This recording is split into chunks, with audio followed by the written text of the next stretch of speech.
금요일 아시아 증시 전해드립니다. 격해지는 미중 무역 갈등에 혼란스러운 아시아 증시입니다. 마치 미국과 중국, 양국의 고래 싸움에 새우등 터지는 아시아 증시 같은데요. 반복되는 이슈임에도 불구하고 늘 큰 흔들림을 받는 것 같습니다. 여기에 최근 금과 비슷한 안전자산으로 꼽히는 미국 국채가 흔들리면서 글로벌 금융 리스크까지 더해지면서 국가별로는 좀 혼조세를 보이는 모습입니다.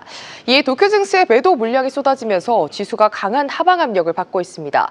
특히 외환 시장에서 엔화 강세 그리고 달러 약세가 진행된 점도 투심을 위축시키면서 지수를 끌어내리고 있는데요.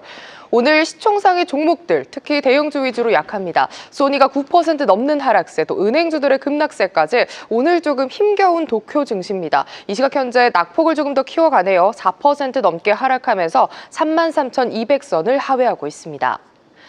어제 장 막판에 약간 밀리면서 하락세로 마감한 인도 증시입니다. 오늘은 주도주의 강세로 지수가 빨간불을 켜고 있는데요.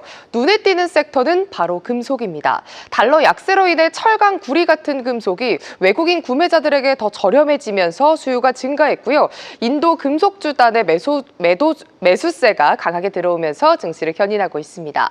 지수는 하루 만에 상승 전환에 성공하면서 인도 센섹스 지수 75,100포인트를 회복하기도 했었고요. 현재는 고점보다 낙폭을 조금 축소하면서 1.6% 상승하고 있습니다. 미국과의 관세 협상에 속도를 내고 있는 베트남입니다. 적극적인 정부의 스탠스에 힘입어 지수는 2거래일째 상승하고 있고요. 오후장에서는 시세를 계속 내주면서 1,200선 회복을 시도하고 있습니다. 오늘 그래도 긍정적인 점은 수급이 탄탄하다는 겁니다. 장 마감까지 좀 탄력 이어나가는지 확인해 보시면 좋겠습니다. 베트남 VM 지수 이 시각 현재 2.29% 빨간불 켜고 있습니다. 오후 들어서 발표된 속보로 상승세로 방향을 잡아가는 대만 각권지수입니다. 대만 라이친더 총통이 대만이 미국과 회담하는 첫 번째 무역 파트너에 포함될 거라고 입장을 발표했습니다. 1차 협상을 진행 중이라며 일정을 밝히진 않았지만 관세 전쟁 관련해서 정부 차원의 노력을 밝혔습니다. 이 소식에 지수는 상승 전환에 성공했고요. 오후 들어서는 상승폭을 훨씬 더 키워나가는 모습입니다. 이 시각 현재 2.5% 상승하고요. 19,480포인트 회복에 성공했습니다. 지금까지 아시아 주요 증시 시황 전해드렸습니다. 네, 중화권 증시 상황 들어보겠습니다. 하나증권 김성은 연구원 전화로 연결돼 있습니다. 연구원님 안녕하십니까? 안녕하세요. 네, 중국 대표 상장사들이 관세 충격에 대응해서 지금 자국 증시 부양에 나섰다 이런 소식도 들리던데 실제 중화권 증시 오늘 상승 반전한 것 같습니다. 네, 맞습니다. 근데 4월 10일 기준 항생지수와 CSI 300 지수의 PER은 각각 3월 고점 대비 마이너스 15.2%, 마이너스 7.1% 하락한 상태입니다. 특히 기술주 중심의 항생테크 지수와 심천 창업반은 각각 마이너스 21.3%, 마이너스 15.5% 급락하며 2월 딥시크 이전의 중하단 밸류에이션 수준으로 되돌아간 모습입니다. 4월 들어 관세 여진과 미국발 불확실성이 지속되고 있지만 중화권 증시는 이달 말 예정된 정치국 회의와 장기금리 안정세를 계기로 리스크 프리미엄이 빠르게 축소되고 주요 지수들의 하단이 점차 구축될 전망입니다. 2025년 중화권 증시가 장기 디스카운트를 벗어나 재평가될 수 있는 핵심 동력은 수급, 재정정책, 부동산 안정에 기반하고 있으며 이들은 수출 둔화나 관세 충격과는 직접적인 연관이 적습니다.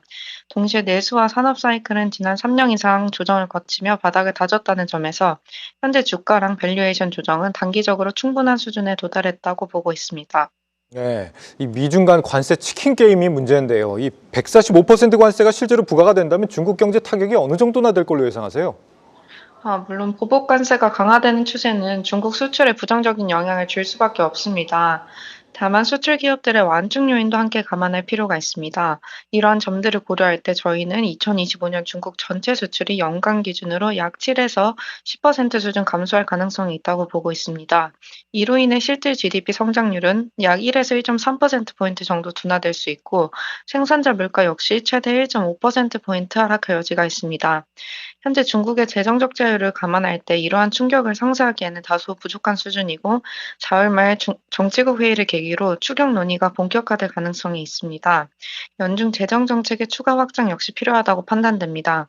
한편 중국의 완충 요인으로 최근 5년간의 구조적 변화들을 주목할 필요가 있습니다. 우선 미국을 제외한 시장에서의 점유율이 확대되었고 중간재와 자본재 수출 비중 역시 꾸준히 상승해 왔습니다. 또한 공급망의 안정성 확보와 원가 경쟁력 우위는 여전히 유효하며 중간재 국산화율이 높아진 점도 수출 충격을 흡수하는 완충 역할을 할 것으로 기대됩니다. 네, 이 관세 전쟁이 환율 전쟁으로까지 번진다 이런 평가들이 나오고 있습니다. 달러당 7.2위안이 중국 당국의 심리적 마지노선이었다라고 하는데 지금 이번에 그게 허물어진 거거든요. 앞으로 위안화 약세가 더 빨라진다고 봐야 될까요?